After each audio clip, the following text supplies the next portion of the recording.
remember the 90s, like the witch, like they used that noise a lot. Like it was that was yes. Like, but it had like a bit of a ooh in the background of it. Yeah. Remember that shit? I do. That's our new theme song. Yes. Welcome to Halloween 2024. In this lightning crashes. An old mother dies. Live? Yeah. Performing live. So it so works out, Anthony, that this October we've got 5 Wednesdays. That's great. That means we get an extra PCMC Halloween special. Wonderful. Because we do specials all October is Halloween for us at PCMC. And this year we're doing Universal Monsters. Dun dun. I'm here with Anthony. That's exciting. Gruesome Anthony Bongiorno. Hello, everyone. How are you? I'm feeling really good. Happy Halloween. Happy Halloween to you. Ready to get into Frankenstein. Frankenstein. We are talking about which I maybe the best one, just from a technical point of view. Either this or Bride of Frankenstein are the best Universal movies. Frankenstein from 1931. This is actually the second in the actual series. Dracula comes out the same year. Dracula comes out February 14th, 1931, which, by the way, it's not a coincidence that came out Valentine's Day, because Dracula was seen as like a gothic romantic figure. Oh, yeah.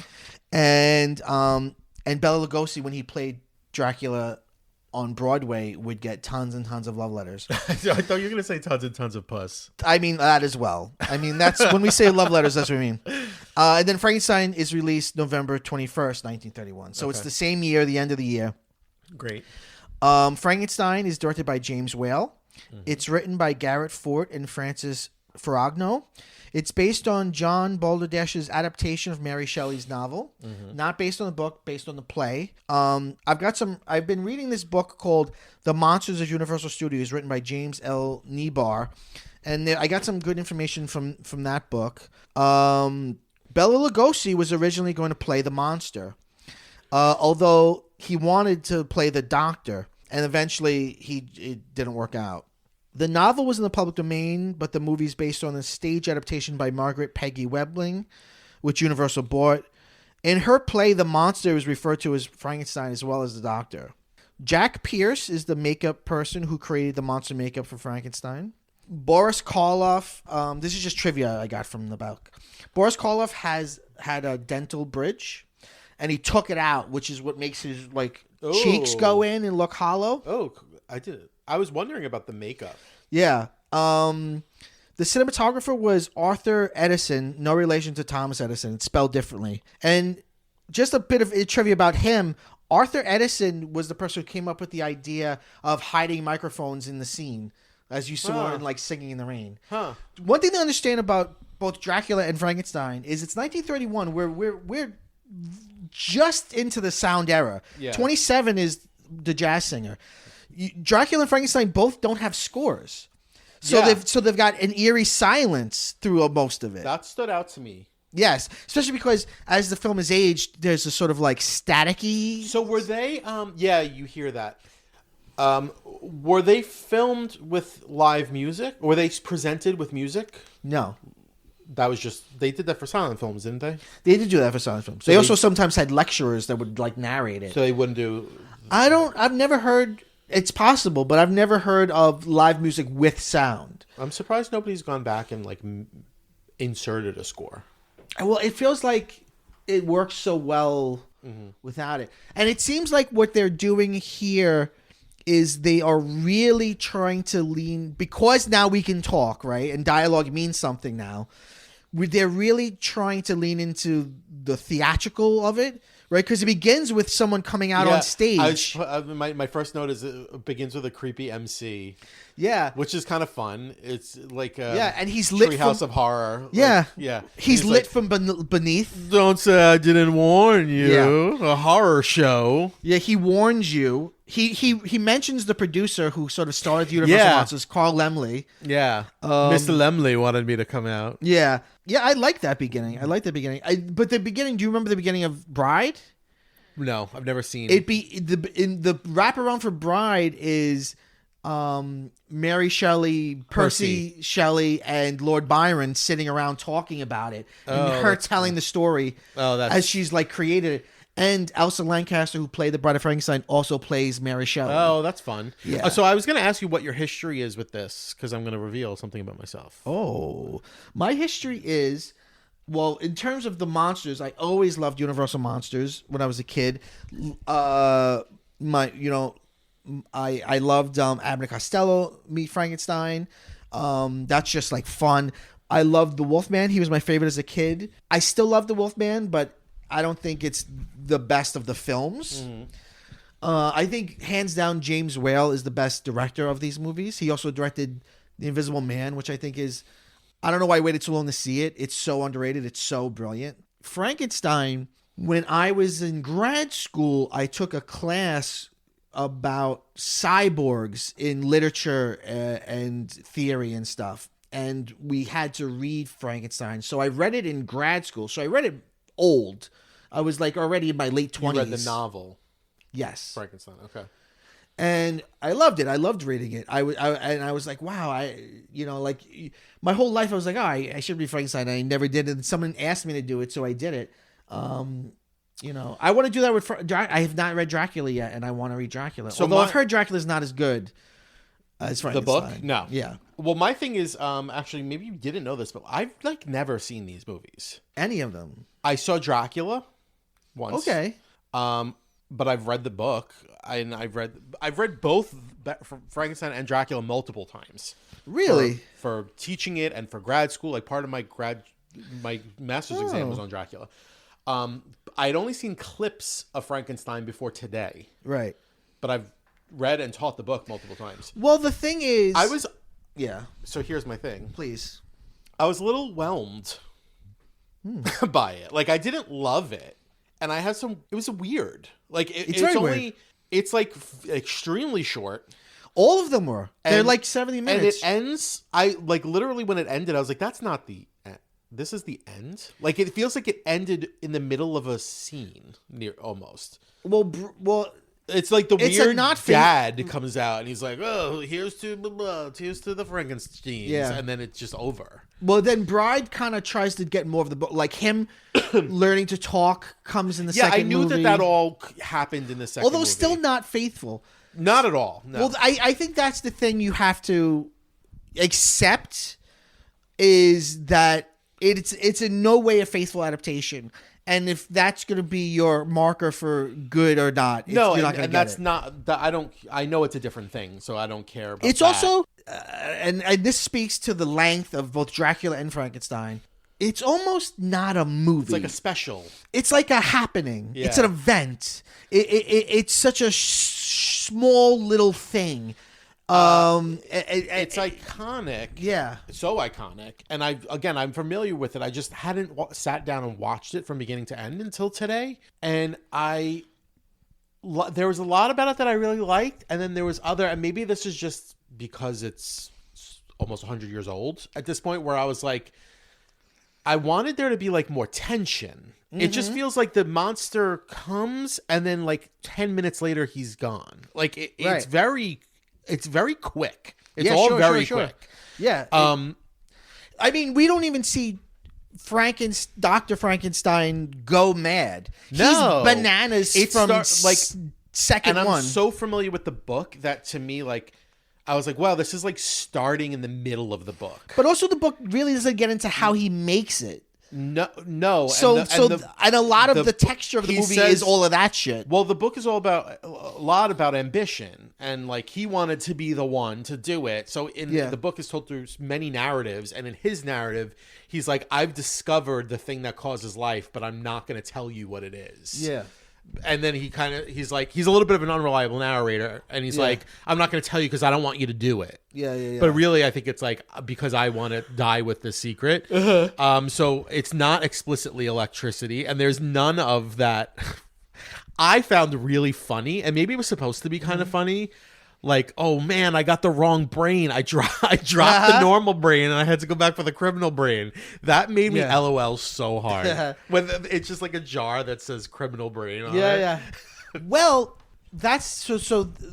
Yes, I do think there is intentional comedy here, but that's what leads us to another level of appreciating this movie, which is James Whale is a queer filmmaker, and he is sneaking queer themes into this narrative, and there's camp here, and you see it.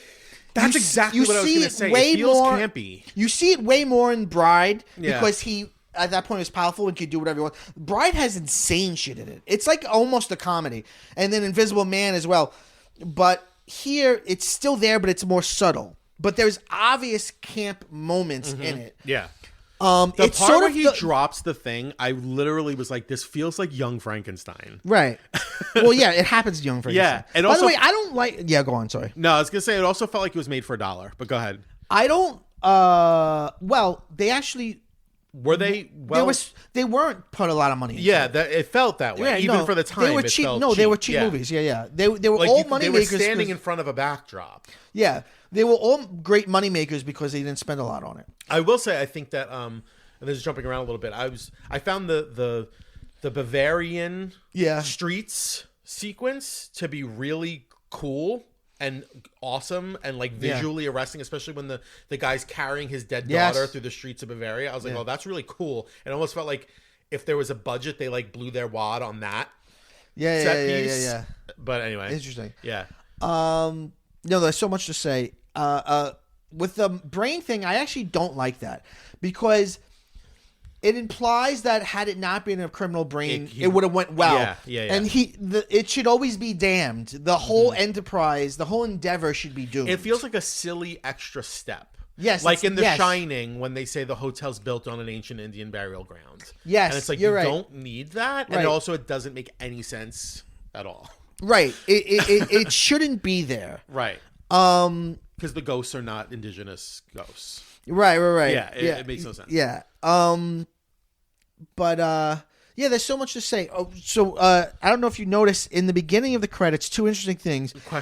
The monster question mark, and it says from the novel by Mrs. Percy B. Shelley. Yeah, horrible. What is this, a wedding invitation? How dare you not use her name? I know, awful.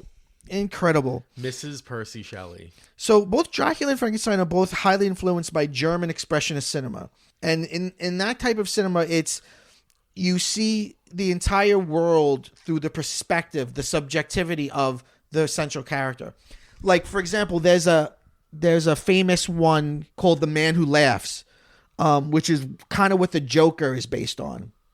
And there's a scene where there's a blind person. No, sorry. Yeah, there's a scene with a blind person and like shit's going on. And the whole scene is just a close up of the person's face and you hear shit happening because you're in his point of view. Yeah. You know, like, and you see expressionism has usually have high contrast lighting, like very darks and very brights. Mm-hmm.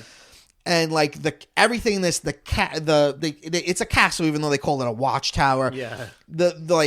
The trees all jutting in weird directions, everything being arched. Visually, it's really visually great. But that's what's crazy is it's German expressionism, which is wild and kooky, but in some ways earnest. Mm-hmm. But it's like queer too, so it's like camp via German expressionism. Okay, speaking of queer, what did you make of Victor Moritz, the character? The other character? Yeah. The character that they give the name Victor to? Well, his name is his name is an amalgamation of two characters from the novel because there's also Justine Moritz. Okay. And then there's Victor Frankenstein, weirdly. Yeah. But he himself is an analog to Henry Clerval in the novel, whose name is Henry. Interesting. So they switched Victor and Henry's name for some reason. He read as queer to me. Wow, I have a completely different opinion. Okay, I feel like in the movie, you're supposed to read him as in love with her. Right. But I thought that in his mannerisms and his dress, he read as queer.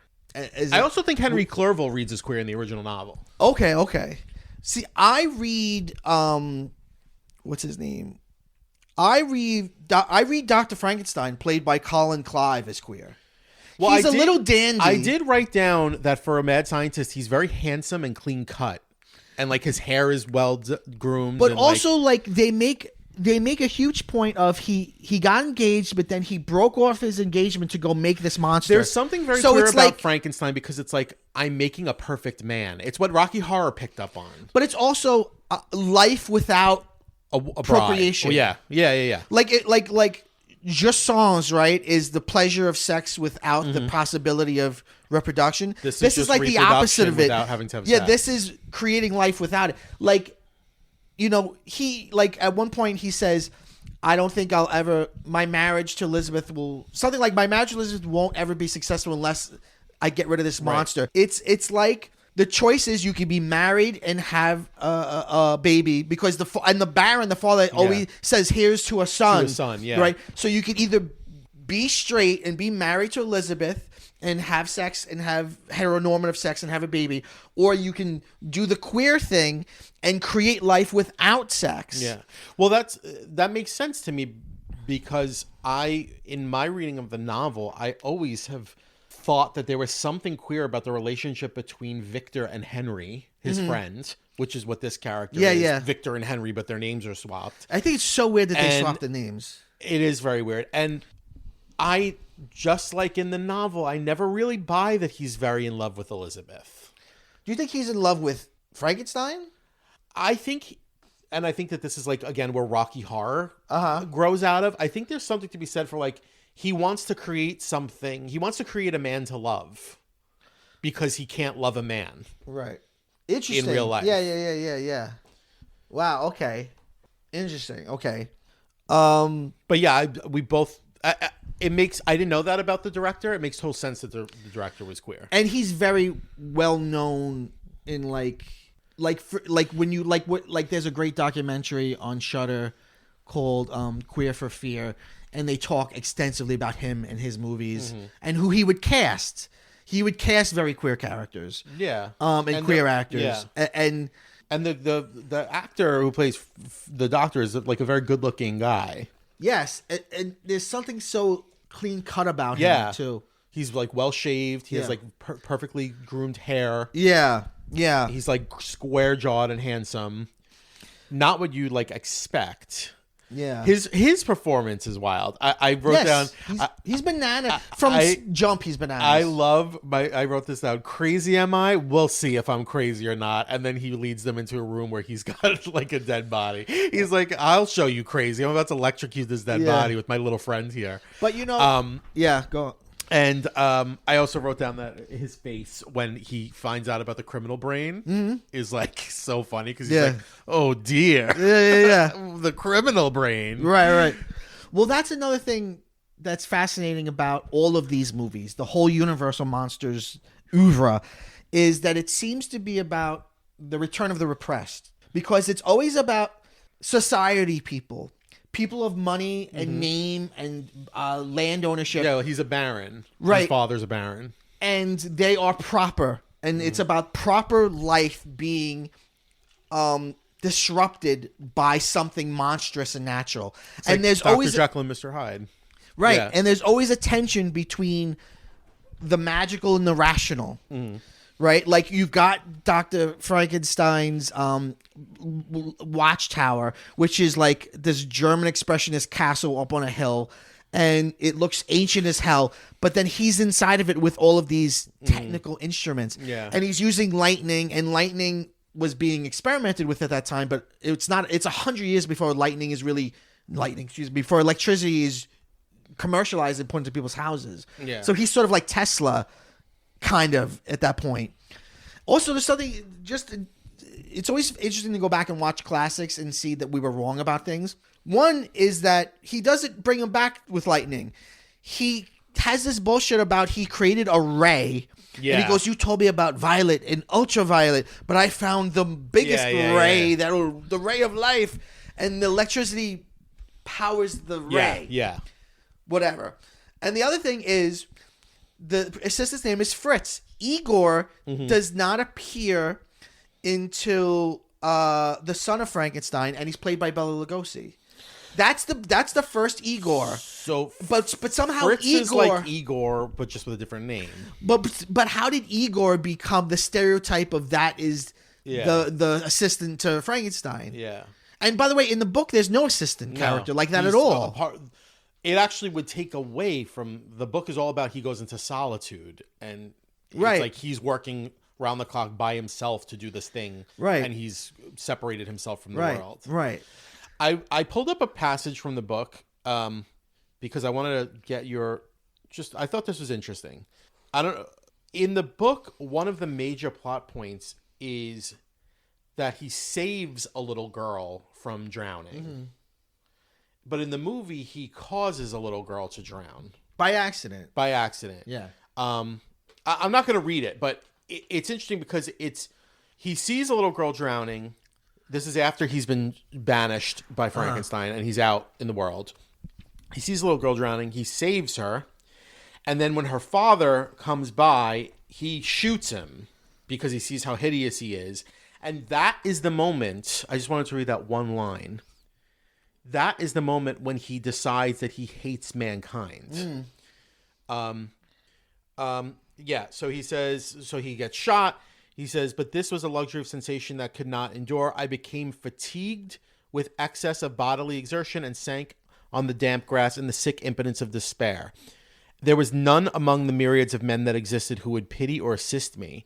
And should I feel kindness toward my enemies? No. From that moment, I declared everlasting war against the species, and more than all, against him who had formed me and sent me forth to this unsupportable misery. Mm-hmm. So he saves this little girl. When the father shoots him because he thinks that he's hurting the little girl, that's when he's like, I declare war on mankind. Interesting. It's such an interesting inversion of in the movie where he sees little girl, he goes to play with her and he like playfully tosses her in the... And then he freaks out when she doesn't float. Right. He gets scared and runs away because he didn't mean to hurt her. Yeah. Yeah, it is interesting. I guess it gets to the same end. Yeah, because it's around there. Well, he does like attack the old professor. Yeah.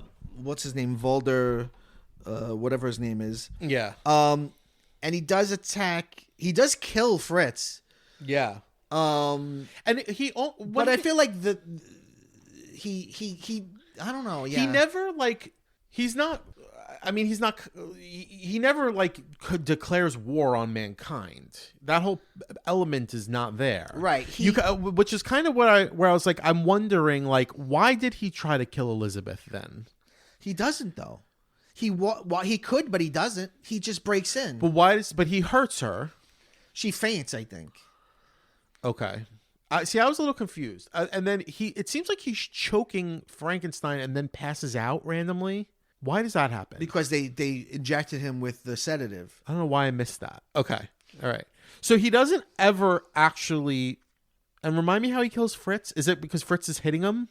Fritz is scaring him with the fire. Oh, and he's only like, which is interesting because it's intelligent. Here's the thing somebody. that I will say: I didn't know about this performance. I always pictured Frankenstein as like a ooh, but really he's snarling. Yeah, he's very cat-like. Yeah, and even with the fire. Well, at the end when the villagers burn the windmill he's in and he's screaming, I think it's very sad and pathetic. Because he sounds so terrified. Yeah. I think he's a very sympathetic character because he didn't ask to be born, and then he's brought to life, and then he's just tortured, and then... Did you see that one tweet where somebody was like, wokeism has gone so far that now these libs are saying that the real monster was the doctor. And then somebody tweeted back and they were like, that's the book. Somebody didn't go to English. That's what the book is about in high school. That's great. No, he gives a really interesting performance. It's brilliant as the creature. That snarling really stuck with me. Of like he's like an animal. Yeah. And even there's one point where there's like a close up of him, and he does like a full snarl, like a snarl. Yeah. So he's not like, I don't know. I pictured him differently. I think it's evolved into something that is not actually in the performance, the stereotype of it. Right. No, I agree. Yeah, no, of course, yeah. Why did they, the question mark at the beginning? That's just like a fun thing, right? Like people knew who it was. Well, he had been in other movies and stuff and in, I think, plays. I think it's just a fun thing. Yeah, because he is credited at the end. Okay, yeah. Supposedly a very nice guy. The little girl who played Maria, she was interviewed. She said he was very lovely. He was very nice when they filmed that scene. God, there's so much. First of all, let's talk about just the broader context of the Universal Monsters. Okay. There's a lot of cast members the same. So Bela Lugosi doesn't play the monster, but Fritz is played by Glenn Frey, who played Renfield in Dracula. Mm-hmm. And then the professor is played by Edward von Sloan, who played Van Helsing in Dracula. So it's a lot of the same people. And that happens a lot. Like Lon Chaney Jr. played them all. Lon Chaney Jr. is known for the Wolfman because he originated it, but he also played a version of Dracula, played Frankenstein the Monster, and played the Mummy. Okay. He's the only one that played every character. Wow. Yeah, it's crazy. What do you think of his design? I was struck by his big shoes. He's got some big shoes. In the novel, she says that he's really big because... So she never really gets into like how exactly he creates the creature, but he does say the intricacies of human beings was too hard to replicate to size, so everything's a little bit bigger, which is why he came out so big. Right. So I think that maybe is like a nod to that. Yes, I think so. But it is. I mean, it is the iconic Frankenstein design, but it is. I have a couple feelings about this. Yeah, the flat top is. Well, I think there's camp there. It's created by Pierce, this makeup person, but you do have Wales as director, and I think there's an arch to all of this. I really think that he's trying to be scary and entertaining, but I do think he's trying to wink a little bit at the audience.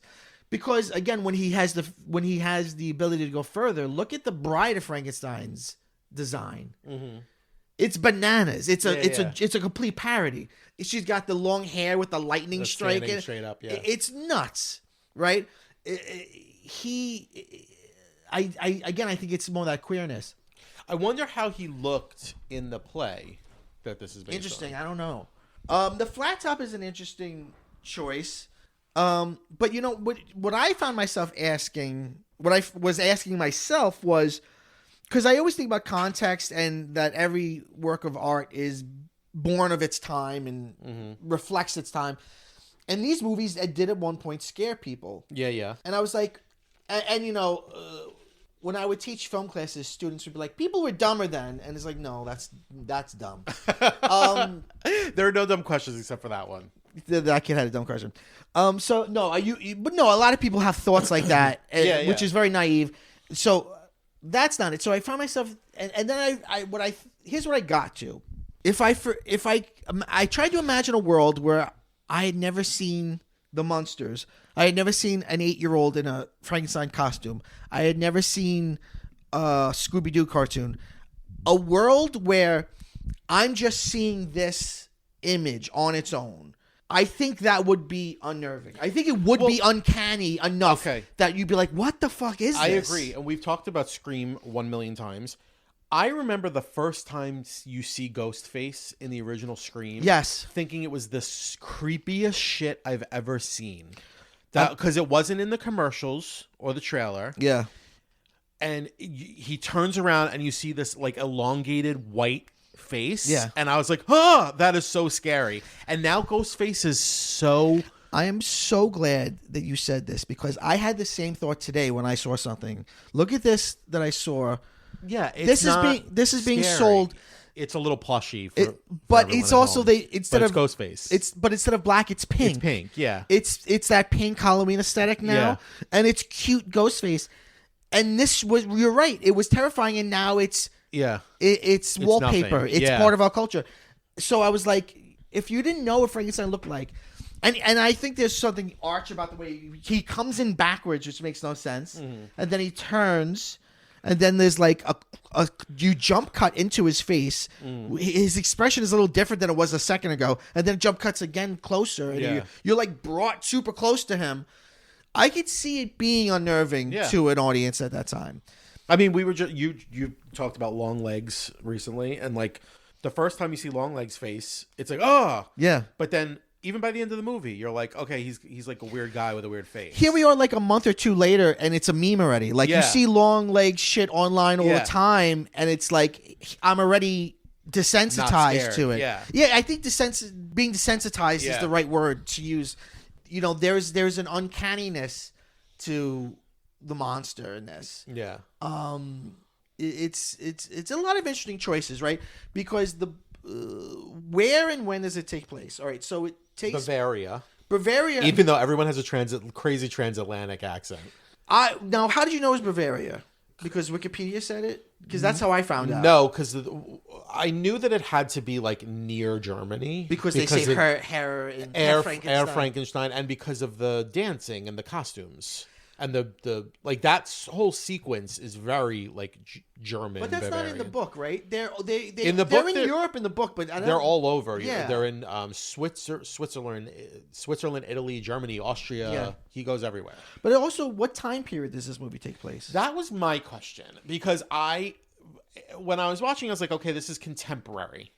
It's like the 1930s. Yeah. But then when they're in the streets, I'm like, maybe this is supposed to be the 19th century? I think it's doing... I don't know. We did an episode Halloween, some Halloweens back on It Follows. I think it's doing It Follows. I don't think you're... I think it gives you... Because like because It Follows, like, could be now, could be the 80s. It could also be the future. Could be, yeah. Right. There's like some technology that you've never seen before, but then there's also like, you don't know when the fuck it is. I think that's true here. And it goes further in the sequel. Again, everything that's good about Frankenstein, he pushes further in the sequel. In the sequel, you see telephone lines, like poles with telephone lines. Yeah. How? What? Like, well, and that's a choice. That's not outside. It's a set. So he's deliberately fucking with you. Yeah, because there's a Burgermeister, which is like what? Yeah, and now that you mention it, it's like there's a village. I mean, I guess it's supposed to be a quaint village. But it's like there's a village with a windmill. Yeah. And that would have been an outdated technology. But I mean, even if it was still in use, it's not of the moment. What's great about this film, and I think a lot of the Universal monster films, is that there's a great otherness. Mm-hmm. There's a great vague otherness. These are American productions, right? Yeah. There's something about this and Dracula where it's like it's all sort of just vaguely European. Yeah. But it's also like it's in a xenophobic. Yeah, kind exactly. Of way. Yeah. It's like right. Which is interesting because Dracula itself is like comes out of like xenophobia about Eastern Europeans. Yeah, he's a weird count that you're like, who is this guy? Yeah. No, it's true. But I also said again, it's also like, you tie into that old versus new, rational versus old world versus new old world, science versus magic. You're right about I didn't think about the juxtaposition of there being like a science laboratory in a Gothic castle. Yeah, where it's like cutting edge technology juxtaposed with like something that's like hundreds of years old. And then when the series goes on and they cross them over like the Avengers, they all are contemporary because they make Frankenstein meet Dracula in the Wolfman, which is contemporary. So, but it's something similar to with the Wolfman to this is that Lawrence Talbot, the protagonist of the Wolfman, he's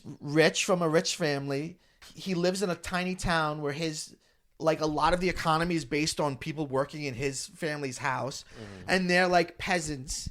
Like the way the Baron's like, give them some beer or whatever, like, and they'll love, like, and also they're above the law in both the Wolfman and Frankenstein. The protagonist's father has a friendship with the law enforcement and kind of treats the law enforcement like shit, like the way the Baron treats the Burgermeister. Yeah. So they're above the law. Yeah, it's really interesting. Again, it's like. It's society. It's class versus, the rabble. It's well, even the fact that at the end, like it's a bunch of the help coming to knock on the door to see if he's okay. Right. All the maids and they're all like giggling. It's and that's the sort of like the reversal, or like the end of the queerness is banished because you see in the doorway their future is not bright because they're out of focus, right? But out of focus, you see Victor and Elizabeth. Yeah. And then he says again to the House of Frankenstein to a son. Yeah. And that's how it ends. So it's almost like heteronormativity has won out until the sequel where things get really gay. Yeah. The sequel has a character that's completely made up. Another mad scientist called Dr. Pretorius, who is, I'm going to quote the actor Mark Gatiss, who's an actor, writer, producer. He produced the new Sherlock. He himself is a queer filmmaker. He referred to the actor who played Dr. Pretorius as a screaming queen. Mm-hmm. It's such a queer performance. It's crazy how you're kind of like, how do they get away with this? Because this is not subtle at all. Yeah. Well, it was coded, so as long as you didn't say it. Yeah, but he goes on a little date with the monster in that movie where he's like, oh, hello, we're having a little. Well, these were also pre-code, weren't they? No, they're during the code. Okay. Oh wait, no code. The Haze. I always forget when it begins. This is 31, so it might be. Let me look it up. Production code. Right, with production code, you had to hide things, because they had all of these weird Christian bullshit about when things could be. Or about the kind of values you have. And also real specific shit, like bad guys have to lose. And also really racist stuff, like any character who's a Muslim must be a villain. Yeah, it was bananas. That regulated the content of movies from 1930 to 1968. So the code was sort of there. Interesting. Okay. 1930. This is 1931. It's interesting that Bride of Frankenstein is a sequel where really it's just the second half of the book. Yeah, but it still is very unfaithful. He never learns to talk eloquently. He just speaks a little bit. It's so. He says at the end, "We belong dead," which is his big line. Yeah. Wow. That's cool. Yeah, the book, the whole thing is he identifies with Satan in Paradise Lost. Yeah, he's been banished by God. It's a totally different. Yeah, thing. And then he's, it's like make me a wife or I'll kill yours, like bride for bride. He says. Well, let me ask you, what is your favorite adaptation of Frankenstein? I like this one because it's. I don't think I'd sit down and watch it, but I think it's I appreciate it for what it is. I kind of liked the Robert De Niro one, even though that calls itself Mary Shelley's Frankenstein, but it is also not fully faithful. I don't know that there is one. Maybe at least not in film. Maybe there's a stage version that I haven't seen. There was a stage production of it that got good reviews a few years ago with, I think it was Michael C. Hall and another actor were in the first act. And the second act, the actors switched to play up the connection. I thought they switched every night. No, they switched between acts. Interesting. I think. Well, there's a very famous scene in this movie at the end where they're in the windmill, and there's the sort of I guess gear or whatever in the middle, and they're both framed by it, and you see the doctor, and then it cuts to a graphic match to the monster, and it's just sort of it very. Obviously uses that montage to show you they are the same. Yeah. I was looking at my notes. Something else that I think really points to the queer aspect of it is, do you remember that when they go and first meet the Baron and they don't tell him that he's what Henry's doing, he says, I know what the truth is. He's with another woman, right? Yes, yeah. And it's no, he's not with another woman. He's with another man. Yeah. He's making a man. He has no interest in another woman. Yeah. Yeah, it's interesting. And the Baron's all he cares about is having a grandson, right? He talks about he has the this floral crown. He's like, I gave this to your mother on her wedding day, and then I hope you give it to your kid. And he just wants the lineage to continue. Yeah. So that's another thing too. It would be the end of, as Michelle Obama brilliantly put it, the affirmative action of generational wealth. Right. Right. That's what he wants to keep going. Right, if you are in the... If you're a Frankenstein, you're fine. You're above the law, and you can do whatever you want. What's going to happen if you're a land baron? Where does that land go if the line ends? Right, exactly. I do love Little Maria when, like you said, the father walking through town. I think that's a very evocative image. It is. It is. For a movie made in 1931, this does not feel stale. the camera's moving. There's dynamicism in the cinematography. There's a lot of close-ups, which makes things feel very alive.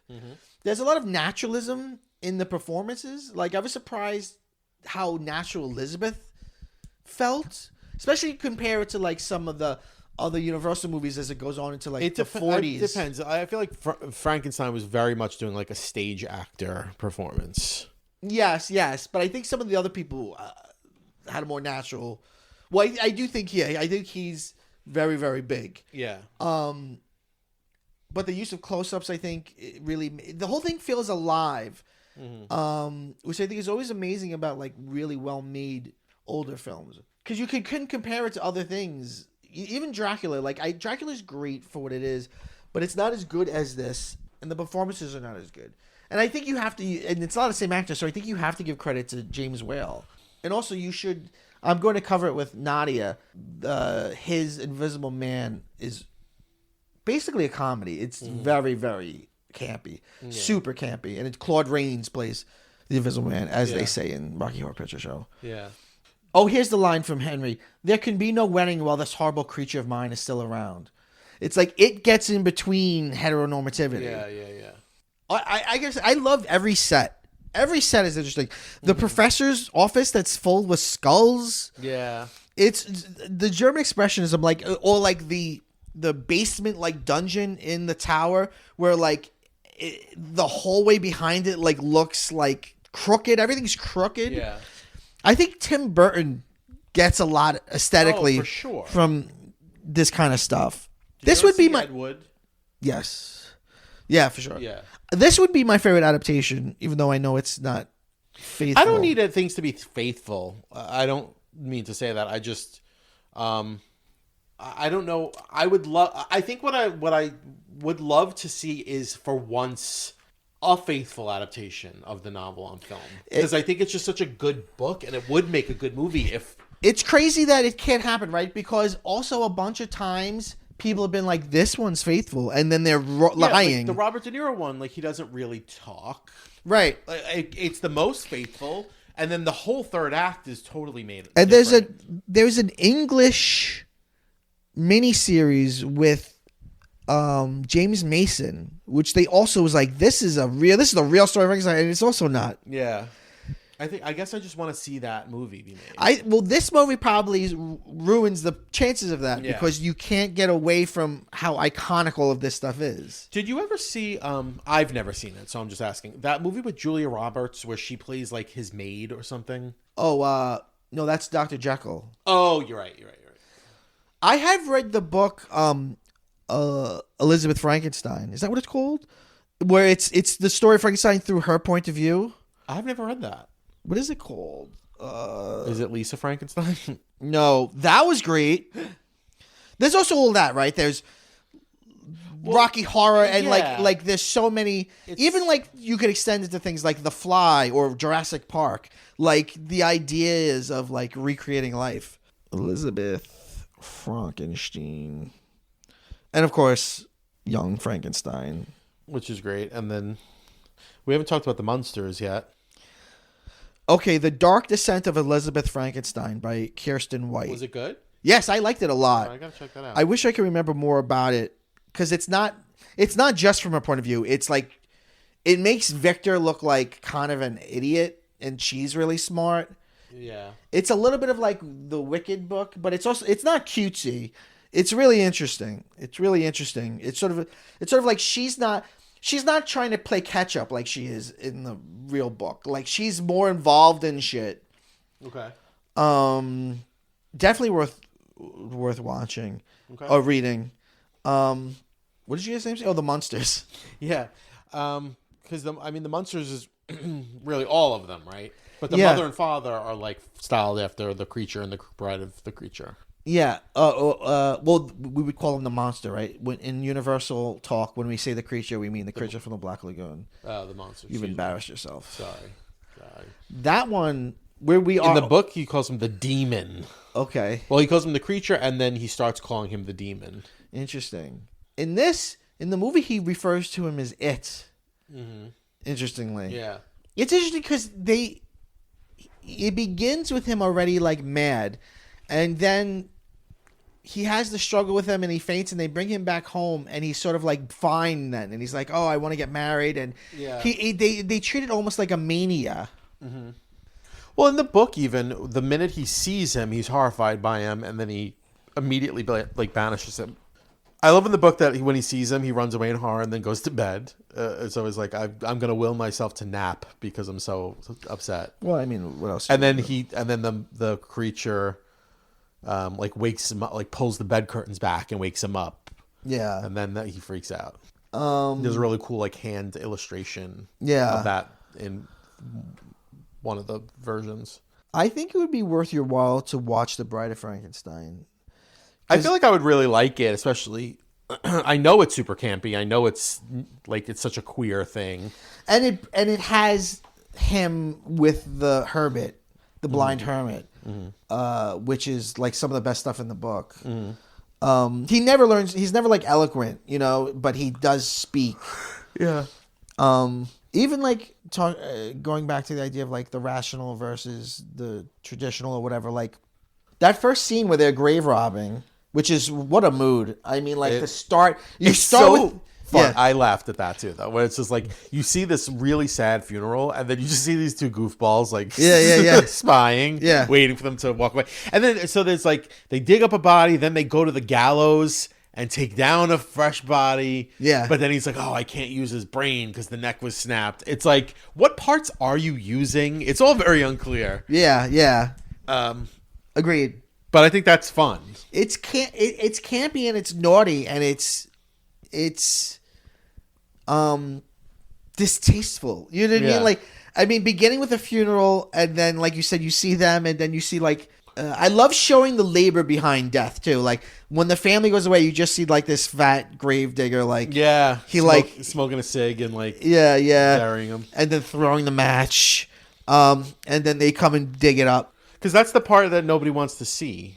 Of death, like the part where your loved one is just being buried by just some guy. In general, like that's what makes the Universal monsters, I think, interesting.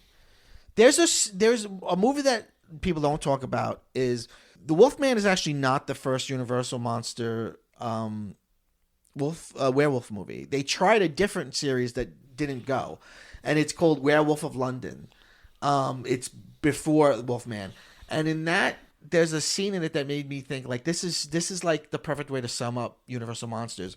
There's like they're in this like botanical garden or whatever. Like there's all these interesting plants, and there's a Venus flytrap. And there's this like proper old lady who's like has like a gentleman with her, and she's like got a walking stick, and she's like holding her pearls, and like the Venus flytrap like catches a fly, and then she's like, ugh, disgusting, and then she leans in and like looks really really closely, like she can't help. And she's smiling like, oh my god, I gotta see this horrible shit, and then she comes back up and she's like, oh, so terrible. And it's like that's what these movies are. That's what horror movies are. Right. It's.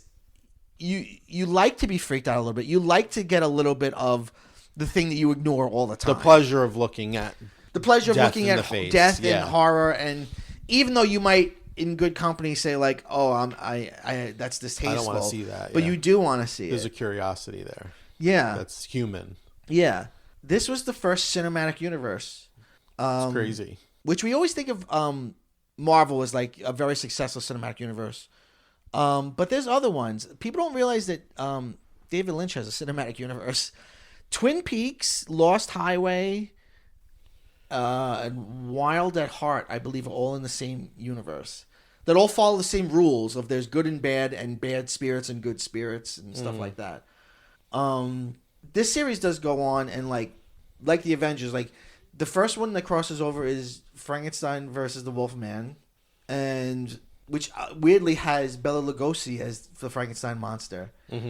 Then you have what's called the House of Frankenstein, which is all three of them: Frankenstein, the Wolfman, and the Mummy. Not the Mummy. The Mummy's not in it. Frankenstein, the Wolfman, and Dracula together. And then that has a sequel called The House of Dracula, which is like a direct sequel. Okay, that was into the 50s, right? No, that's like the late 40s. What we consider like the last film. What isn't House of Frankenstein the one that they go see at the drive-in in Lolita? Oh, I don't in Stanley remember. Kubrick's Lolita. And I saw that movie again recently too.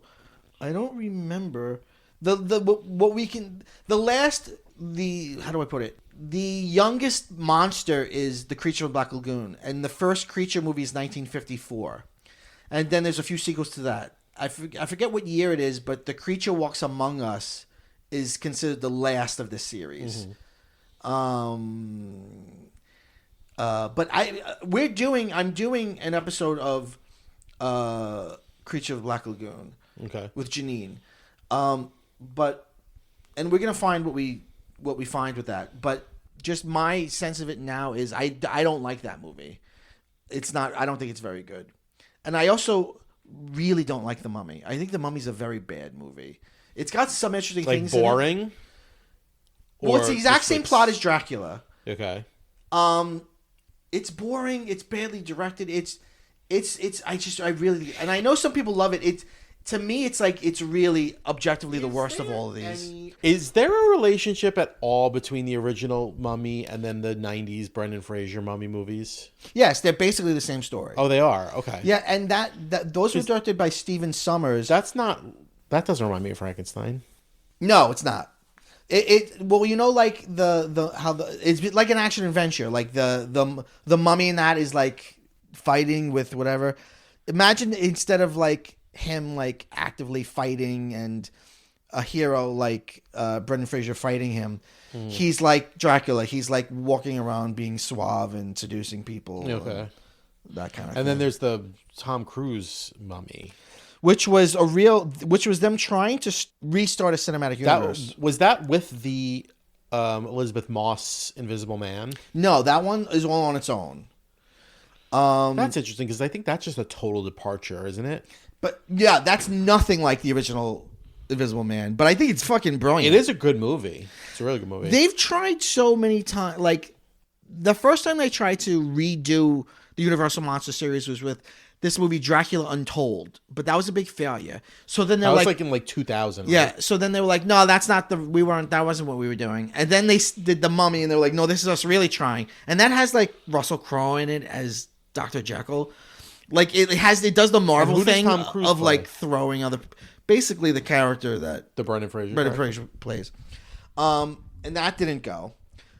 Now, Abigail, which is loosely based on Dracula's daughter and has a Dracula character in it, was successful, and they're open to spinning that off into a cinematic universe.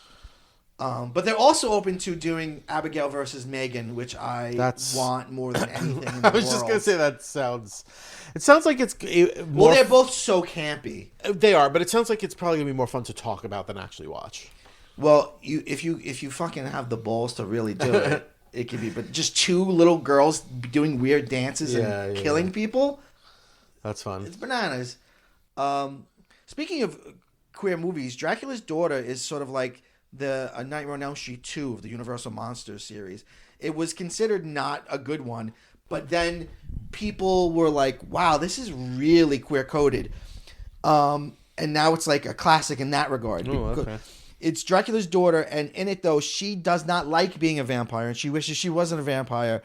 And her going out and sucking people's blood is represented as like, oh, I don't want to. But then like one night she goes out and she's like, she can't help it. So she goes out and she finds this young girl and she's like, come back to my, apartment and I'm going to paint you. And then she like paints her in the nude and then like sucks her blood. And then she wakes up like, oh, I did it again. And it's like, being a vampire is so... You big lesbian. Yeah, it's so like, oh no, I went out and found the young girl. I told myself I wasn't going to do this anymore. It's totally, that's a fun one to watch. Okay. Dracula's Daughter. It's crazy. There's a lot of these. Yeah.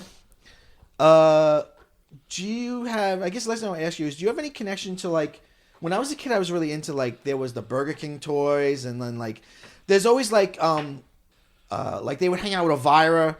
Remember they hung out with Beetlejuice at Universal Studios? Yeah. Oh, like, which somehow made sense. Beetlejuice hanging out with all them. Do you have were you into that at all as a kid or any sense of that or? Yeah. Did you ever dress as any of them for Halloween? You were I was- Dracula as a kid once. I remember I don't them. remember it. I remember the Widow's Peak. I remember Mom drawing the Widow's Peak. On Yeah, it. I was very young. I was Dracula as a kid. I want to say I think I was the Mummy once. Oh, I think so, remember too, a mummy yes. costume. I was the Wolfman and I was Frankenstein. I was never Frankenstein. I was gonna say, I was Didn't we have a Beetlejuice? Wasn't I Beetlejuice for Halloween? Or was that you? Well, Were we you had the a- Joker? I we remember had- you being the Joker. Yes, yeah, I do remember. We had a Beetlejuice. Like head with snakes. That Yeah, was it was it was a role play toy. Yeah, I think I might have been Beetlejuice one year. I remember maybe this is something you could do with your other guests for this series. Like, what immediately comes to mind from your childhood when it comes with this property? And for me, I always think of the McDonald's Frankenstein bucket. head. Oh yeah, yes, That's yes. just the thing that comes to me. It's amazing. It's like So it's like, how could you be scared of that? And It's it a was bucket. the You know what I mean? it was your choices were the ghost, the jack-o'-lantern, or the Frankenstein. Right. Which is like the monster, but the monster always looks like Frankenstein. Yeah. Like it's so clearly. Yeah.